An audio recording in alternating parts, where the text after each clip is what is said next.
Hi friends, இன்றைக்கி வந்து ரொம்பவே சிம்பிளாக அண்ட் டேஸ்டியாக நம்ம மார்னிங் பிரேக்ஃபாஸ்ட் உப்புமா செய்ய போகிறோம். உப்புமா செய்கிறதுல என்ன அப்படின்னு நீங்கள் யோசிப்பீங்க. ஸோ நான் சொல்லியிருக்க மாதிரி நீங்கள் செஞ்சு பாருங்கள், டேஸ்ட் அட்டகாசமாக இருக்கும். ஸோ வீடியோக்குள்ளே போகிறதுக்கு முன்னாடி நம்ம சேனலை ஃபஸ்ட் டைமாக பார்க்குறீங்க அப்படின்னா நம்ம சேனலுக்கு சப்ஸ்கிரைப் பண்ணி பக்கத்தில் இருக்க பெல் ஐக்கானை கிளிக் பண்ணி வச்சுக்கோங்க. அப்போ தான் நான் போடுற வீடியோ உங்களுக்கு நோட்டிஃபை ஆகும். இப்போ இந்த ரெசிபி எப்படி பண்ணுறதுன்னு பார்த்துடலாம். அதுக்கு முதல்ல ஒரு கடாய் வச்சுக்கோங்க. கடாய் லேசாக ஹீட் ஆனதும் தேங்காய் எண்ணெய் ஒரு 100 ml சேர்த்துக்கோங்க. அதாவது ஒரு குழிக்கரண்டி அளவு நீங்கள் எண்ணெய் சேர்த்துக்கோங்க. இந்த ரெசிபி பார்த்திங்கன்னா நம்ம தேங்காய் எண்ணெயில் சமைக்கிறது தான் ரொம்ப டேஸ்ட்டு கொடுக்கும். ஸோ எண்ணெய் லேசாக காஞ்சதும் ஒரு டீஸ்பூன் அளவுக்கு கடுகு உளுத்த பருப்பு சேர்த்துக்கோங்க. கடுகு நல்லா பொரிஞ்சதும் இதில் கடலைப்பருப்பு சேர்த்துக்கோங்க. கடலைப்பருப்பு நான் இன்றைக்கி ஒரு கை அளவுக்கு சேர்த்துருக்கேன். இது கூடவே உளுத்தம்பருப்பும் சேர்த்துக்கோங்க. சேம் அதுவும் ஒரு கை அளவுக்கு சேர்த்துக்கோங்க. இதில் பருப்பு அதிகம் சேர்க்கறதுனால டேஸ்ட்டு சூப்பராக இருக்கும். சாப்பிடும் பொழுது பருப்பு பார்த்திங்கன்னா நல்லா ஒரு க்ரன்ச்சியாக இருக்கும். ஸோ சாப்பிட அந்தளவுக்கு டேஸ்ட்டாக இருக்கும்.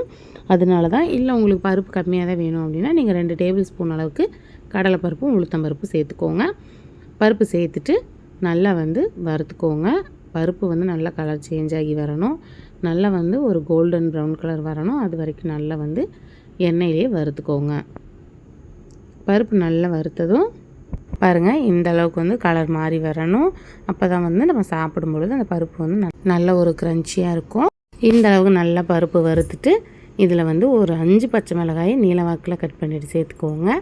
நல்லா மெல்லிஸாக கட் பண்ணிவிட்டு சேர்த்துக்கோங்க. சேர்த்துட்டு எண்ணெயில் நல்லா வதக்கிக்கோங்க. இதில் இந்த பச்சை மிளகாயோட காரம் தான் இந்த உப்புமாவுக்கான காரமே. ஸோ பச்சை மிளகாய் நல்லா வறுத்துக்கோங்க. இந்த அளவுக்கு நல்லா வறுத்துட்டு இந்த ஸ்டேஜில் நம்ம நீளவாக்கில் கட் பண்ணி வச்சுருக்க ஒரு 4 பெரிய வெங்காயத்தை சேர்த்துக்கலாம். உங்களுக்கு வெங்காயம் பருப்பு இதெல்லாம் கம்மி பண்ணிக்கணும் அப்படின்னா நீங்கள் நான் பருப்பு முன்ன சொன்ன மாதிரி 2 டேபிள் ஸ்பூன் அளவுக்கு நீங்கள் சேர்த்துக்கிட்டால் போதும். வெங்காயமும் ஒரு 2 வெங்காயத்தை நீங்கள் நீளவாக்கில் கட் பண்ணி சேர்த்துக்கிட்டால் போதும். எங்கள் வீட்டில் எல்லாருக்குமே வெங்காயம் இந்த கடல் பருப்பு உளுத்தம் பருப்பெல்லாம் சேர்க்கறது ரொம்ப பிடிக்கும். அதனால் நான் அதிகமாக சேர்த்துருக்கேன். நம்ம இது போல் அதிகமாக சேர்த்து நீங்கள் உப்புமா செஞ்சால் தான் அந்த டேஸ்ட்டு சூப்பராக இருக்கும். நீங்கள் செஞ்சு பாருங்கள், அப்போ தான் உங்களுக்கு அந்த டேஸ்ட்டு தெரியும். ஸோ இப்போ வெங்காயம் சேர்த்துட்டு நல்லா வதக்கி விட்டுடுங்க. வெங்காயம் முழுமையாக வதங்கக்கூடாது, ஒன்றும் பாதியமாக தான் வதங்கியிருக்கணும். ஸோ இந்த அளவு நல்லா வதக்கி விட்டுட்டு இப்போ இந்த ஸ்டேஜில் நல்லா ஃப்ரெஷ்ஷான கருவேப்பிலை சேர்த்துக்கோங்க. பச்சை கருவேப்பிலையை சேர்த்துக்கோங்க, ஃப்ளேவர் நல்லாயிருக்கும். சேர்த்துட்டு நல்லா கலந்து விட்டுக்கோங்க. கலந்து விட்டுட்டு ஒரு 2 நிமிஷம் நல்லா அப்படியே வேக விட்டுக்கோங்க. வேக விட்டுட்டு இந்த ஸ்டேஜில் வீட்டில் இருக்க ஏதாவது ஒரு கப்பு எடுத்துக்கோங்க. அந்த கப்பில் நீங்கள் தண்ணியும் ரவையும் மெஷர் பண்ணிக்கோங்க. நான் வீட்டில் இருக்க ஒரு கப்பில் 3 கப் அளவுக்கு நான் இப்போ தண்ணி சேர்த்துருக்கேன். 1 கப் ரவைக்கு 3 கப் அளவுக்கு தண்ணி சரியாக இருக்கும். தண்ணி சேர்த்துட்டு நல்லா கலந்து விட்டுக்கோங்க. இதில் தேவையான அளவு உப்பு சேர்த்துக்கோங்க. உப்பு சேர்த்துட்டு நல்லா கலந்து விட்டுடுங்க. கலந்து விட்டுட்டு உப்பு செக் பண்ணி பார்த்துக்கோங்க. உப்பு லைட்டாக அதிகமாக இருக்க மாதிரி இருந்ததுன்னா நீங்கள் ஒரு 1/4 கப் அளவுக்கு தண்ணி சேர்த்துக்கோங்க.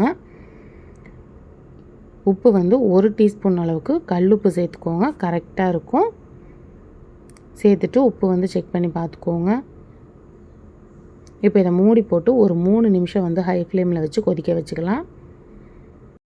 பாருங்கள், இப்போ ஒரு 3 நிமிஷம் ஆகிடுச்சு. இப்போ நல்லா கொதிக்கிது பாருங்கள். இந்த ஸ்டேஜில் ஒரு டைம் கலந்து விட்டுட்டு இப்போ இந்த ஸ்டேஜில் நம்ம ரவை சேர்த்துக்கலாம். ரவை பார்த்திங்கன்னா நான் ஏற்கனவே வறுத்த ரவை தான் எடுத்திருக்கேன். ஸோ நீங்கள் வறுக்காத ரவை எடுத்துருந்தீங்கன்னா நீங்கள் ஒரு டைம் வறுத்துட்டு அதுக்கப்புறம் நீங்கள் சேர்த்துக்கோங்க. நீங்கள் வறுக்காத ரவை எடுத்துருந்தீங்கன்னா ஒரு ஸ்பூன் நெய் போட்டு கூட நீங்கள் வறுத்துட்டு ரவை இது கூட சேர்த்துக்கோங்க. நல்ல ஒரு ஃப்ளேவராக இருக்கும்.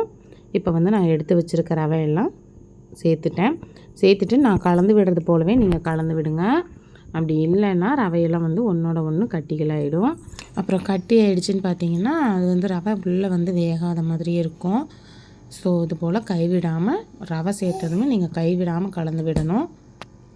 இது போல் ஒரு 2 to 3 நிமிஷம் ஹை ஃப்ளேமில் வச்சு நல்லா கலந்து விட்டீங்க அப்படின்னா நமக்கு ரவை சூப்பராக வெந்து வந்துடும். ஸோ இப்போ லோ ஃப்ளேமில் வச்சுக்கோங்க. இந்த அளவுக்கு தண்ணி நல்லா ட்ரை ஆகும். இந்த அளவுக்கு தண்ணி வந்து ட்ரை ஆனதும் நீங்கள் வந்து லோ ஃப்ளேமில் வச்சுக்கோங்க.